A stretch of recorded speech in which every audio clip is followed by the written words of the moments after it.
ఈ కమిటీ రాష్ట్రంలో 2023 డిసెంబర్ దాకా ఉన్న పరిస్థితి, వ్యవసాయం పండుగగా చేసి స్వాతంత్ర భారతదేశంలో మొట్టమొదటిసారి విప్లవాత్మకమైన కొన్ని పథకాలు తెచ్చి రైతు బంధు కానీ, రైతు బీమా కానీ, 24 గంటల ఉచిత విద్యుత్తు కానీ, అదేవిధంగా భూమి శిస్తు రద్దు, నీటి తీరువా రద్దు, వాటితో పాటు చిన్న నీటి వనరులైన చెరువులను కాపాడడానికి మిషన్ కాకతీయ, అదే మాదిరిగా పెద్ద ఎత్తున సాగునీరు, అటు పాలమూరు రంగారెడ్డి ఎత్తిపోతల పథకం కానీ, ఇటు కాళేశ్వరం కానీ, సీతారామ ఎత్తిపోతల పథకం కానీ, ఈ రకంగా ఒక విశేషమైన కృషి ఏదైతే గత దశాబ్ద కాలంగా కేసీఆర్ గారి నాయకత్వంలో జరిగిందో, దానివల్ల కేంద్ర ప్రభుత్వం స్వయంగా అత్యధికంగా ఆత్మహత్యలను, రైతు ఆత్మహత్యలను నివారించిన రాష్ట్రంగా, అత్యల్పంగా, అతి తక్కువగా రైతు ఆత్మహత్యలు జరుగుతున్న రాష్ట్రంగా తెలంగాణ ఉన్నది అని పార్లమెంటులో ప్రకటించే స్థాయికి దశాబ్ద కాలంగా కేసీఆర్ గారి నాయకత్వంలోని ప్రభుత్వం చేసిన కృషి వల్ల ఆ ఘనతను మనం సాధించుకోగలిగాం. రైతుల ఆత్మవిశ్వాసాన్ని నింపగలిగినాం. రైతుల భూమి ధరలు కూడా పెరిగినాయి, వారిలో విశ్వాసం కూడా అపారంగా నిండింది.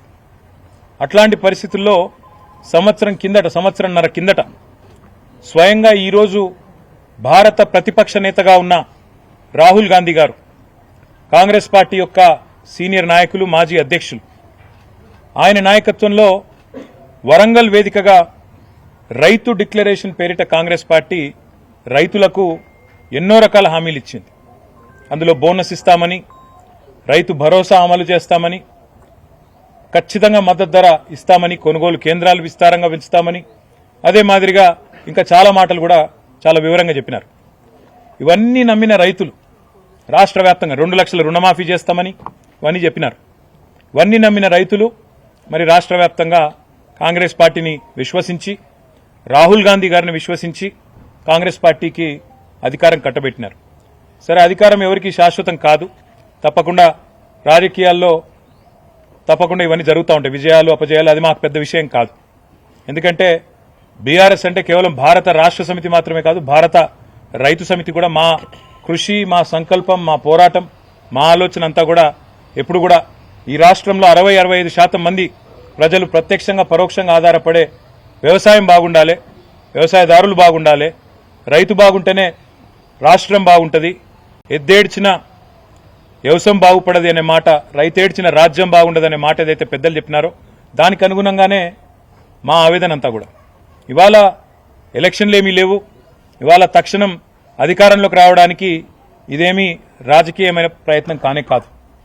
కేవలం ఈ రాష్ట్ర ప్రభుత్వం ఏదైతే కొన్ని తప్పుడు నిర్ణయాలు, అదే మాదిరిగా కొన్ని ఇస్తానన్న హామీలు అమలు చేయకపోవడం వల్ల ఇవాళ రాష్ట్రంలో ఉండే రైతు సోదరులు ఏదైతే నిరాశతో, నిస్పృహతో, చివరికి బలవంతపు చావులకు, అంటే ఒక రకంగా చెప్పాలంటే ఇవి ప్రభుత్వ హత్యలు, వాటికి పాల్పడే ఒక దుస్థితి వచ్చిందో, ఎందుకు వచ్చింది, ఏం జరిగింది సంవత్సర కాలంలో, ఏం చేస్తే బాగుంటుంది అని నిర్మాణాత్మకంగా ఒక ప్రతిపక్షంగా, ప్రధాన ప్రతిపక్షంగా ఒక ఆలోచన చేసి పార్టీ పెద్దలు, మా పార్టీ అధ్యక్షులు, తెలంగాణ తొలి ముఖ్యమంత్రి కేసీఆర్ గారి ఆదేశం మేరకు, తాను స్వయాన రైతు కేసీఆర్ గారు, ఆయనకుండే ఆవేదన రైతు పట్ల, ఆయన గుండెల్లో ఉండే ఆర్తి బహుశా ఈ రాష్ట్ర పాలకులకు ఇప్పుడు లేదు.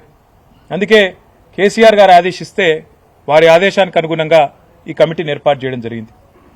ఈ కమిటీ నిరంజన్ రెడ్డి గారి నేతృత్వంలో రాష్ట్రమంతటా కూడా విస్తృతంగా రాబోయే నెల రోజుల పాటు పర్యటిస్తుంది.